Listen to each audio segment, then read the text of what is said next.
Olá! Hoje a nossa conversa é sobre um tema fundamental: a linguagem das nossas emoções. O convite aqui é para a gente aprender juntos a decodificar o que elas realmente estão querendo nos dizer e, com isso, transformar o que parece confusão em um profundo autoconhecimento. E, para começar, vamos direto ao ponto com a pergunta que vai guiar toda a nossa exploração. Pense nisso por um instante. E se cada sentimento, cada emoção que surge, fosse, na verdade, uma mensagem, uma carta esperando para ser lida e compreendida? Bom, este aqui é o nosso roteiro de hoje. A gente começa entendendo a raiz do problema, que é a tal da desconexão emocional. Depois, a gente avança passo a passo, ressignificando as emoções, entendendo como elas nascem do corpo, até chegar numa ferramenta super prática. É isso, uma coisa vai levando a outra, sabe? Para a gente construir um raciocínio bem completo. Então vamos lá, começando pelo primeiro ponto. Vamos investigar por que tantos de nós desenvolvemos esse hábito de simplesmente desligar os nossos próprios sinais emocionais. É aqui que a raiz de muitos dos nossos padrões começa a se formar.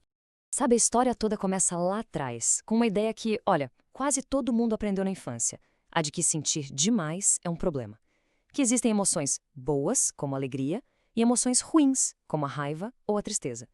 E qual o resultado disso? A gente aprende a ignorar, a engolir o choro, a disfarçar o que está sentindo, e isso acaba criando uma distância enorme de quem a gente é de verdade.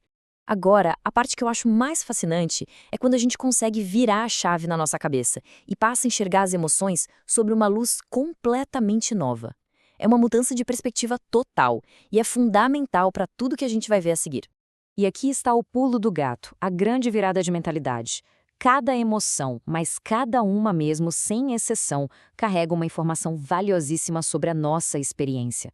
Ela não é uma inimiga que precisa ser controlada, mas sim um mensageiro, um carteiro que bate na porta com uma correspondência importante. A gente só precisa aprender a ler. E essa tabela aqui ilustra isso de um jeito super claro. Olha só a raiva, por exemplo. A gente costuma pensar nela como algo só negativo, né? Mas, na verdade, ela é como um alarme. Ela está avisando: opa, um limite seu foi invadido aqui. Ou a tristeza, ela não vem para derrubar a gente. Ela vem para sinalizar que algo que era importante se foi e que a gente precisa de um tempo para processar essa perda. Cada uma tem sua função. Ok, então se as emoções são informações, são dados, onde é que essa informação chega primeiro? A resposta pode surpreender muita gente. Não é na nossa cabeça, nos nossos pensamentos. A jornada é muito mais corporal, sabe? Visceral.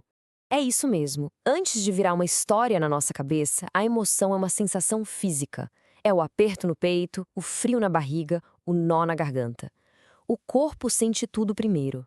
A mente, coitada, ela chega depois, meio atrasada na festa, tentando criar uma narrativa, uma explicação para aquilo que o corpo já está muitas vezes gritando.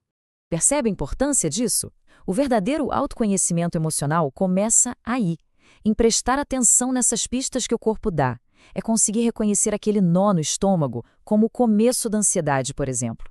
É chegar na fonte da informação, e não só na história, muitas vezes catastrófica, que a mente conta depois.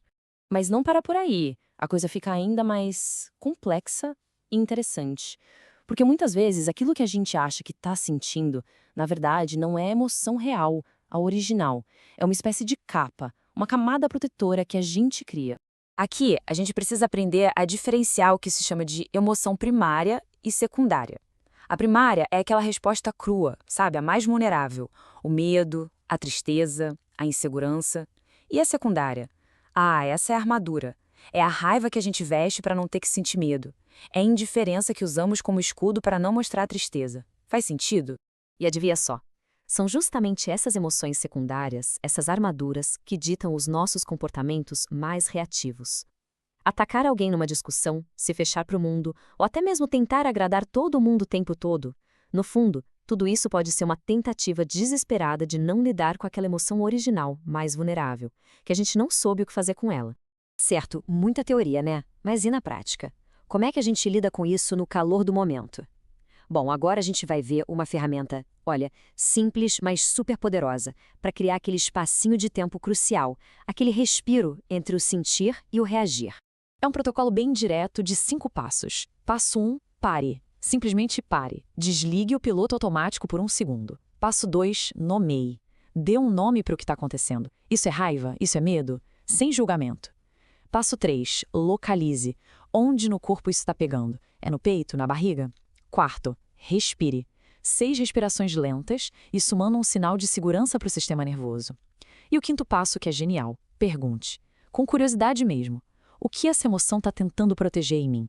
E para a gente ir fechando nosso raciocínio, vamos conectar todos os pontos e entender por que essa prática não é só para apagar um incêndio no momento.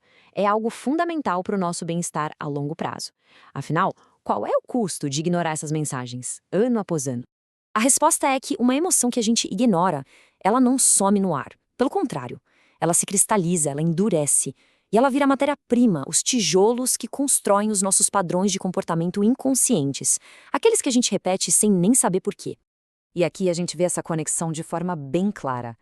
Aquela necessidade de ter tudo sob controle, muitas vezes é a manifestação de um medo antigo que nunca foi resolvido. Aquela busca sem fim por validação pode ser alimentada por uma insegurança profunda que nunca foi olhada de frente, que nunca foi acolhida.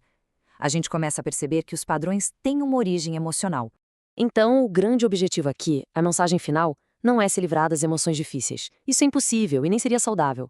O objetivo é impedir que elas governem a nossa vida no piloto automático. É sobre ganhar o poder de escolher a resposta, em vez de ser refém de uma programação antiga. É sobre consciência e não sobre eliminação. E para terminar, fica aqui uma reflexão. O que mudaria se fosse possível observar um sentimento como quem observa uma nuvem passar no céu, com a certeza de que não se é a nuvem, mas sim o céu inteiro, que tem espaço para todas as nuvens passarem? Fica aí o convite para essa prática.